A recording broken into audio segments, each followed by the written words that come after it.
Tim Pemenangan Nasional Ganjar Presiden atau TPNGP menilai putusan Mahkamah Konstitusi yang mengabulkan gugatan syarat pendaftaran Capres-Cawapres melampaui kewenangan MK sebagai institusi negara. Informasi selengkapnya hadir dalam Kilas Politik.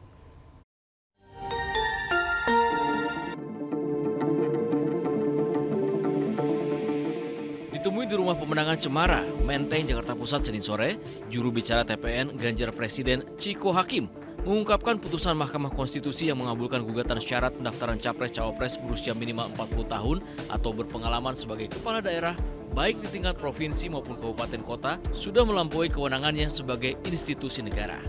Menurut Ciko, MK hanya berhak menyatakan apakah sebuah undang-undang bertentangan dengan konstitusi atau tidak, bukan memutuskan materi muatan baru yang tidak tercantum dalam materi pokok undang-undang yang sedang diuji.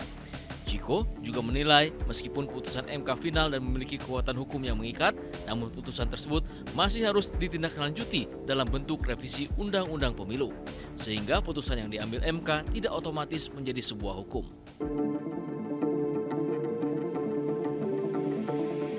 Pasca putusan Mahkamah Konstitusi mengabulkan gugatan syarat pendaftaran Capres-Cawapres berusia 40 tahun atau berpengalaman sebagai kepala daerah, elit parpol Koalisi Indonesia Maju menggelar pertemuan tertutup di kediaman Prabowo, Jalan Kertanegara, Jakarta Selatan, Senin sore. Sejumlah pengurus parpol yang merapat ke Kertanegara diantaranya Sekjen PAN Edi Suparno, Ketum Golkar Airlangga Hartarto, dan sejumlah petinggi Gerindra seperti Sekjen Gerindra Ahmad Muzani dan Wakil Ketua Umum Habibur Rahman. Sementara itu terkait kemungkinan dipilihnya putra sulung Presiden Joko Widodo Gibran Rakabuming Raka sebagai cawapres Prabowo, Koalisi Indonesia Maju masih mendiskusikannya. Ya, Gibran menjadi cawapres 3 hal. Pertama, regulasi. Kalau regulasi memungkinkan. Yang kedua, kalau para ketua umum kalau Pak Prabowo dan ketua umum partai politik pendukung menyetujui untuk mengusung. Ketiga, kalau yang bersangkutan berkenan.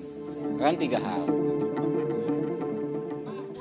Hasil survei Ipsos Public Affairs yang digelar pada kurun waktu 1 hingga 10 Oktober 2023, Gibran Rakabuming Raka masuk menjadi salah satu kandidat bakal cawapres Prabowo Subianto untuk pemilu 2024.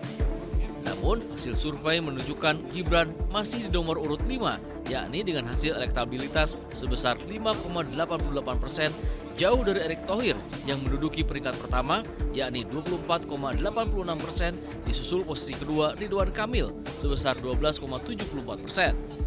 Menanggapi hasil survei ini, Wakil Sekjen PAN Fikri Yasin menyebut partai politik masih perlu bekerja keras untuk menghitung peluang karena penentuan calon wakil presiden akan memberikan efek besar pada hasil Pilpres nantinya.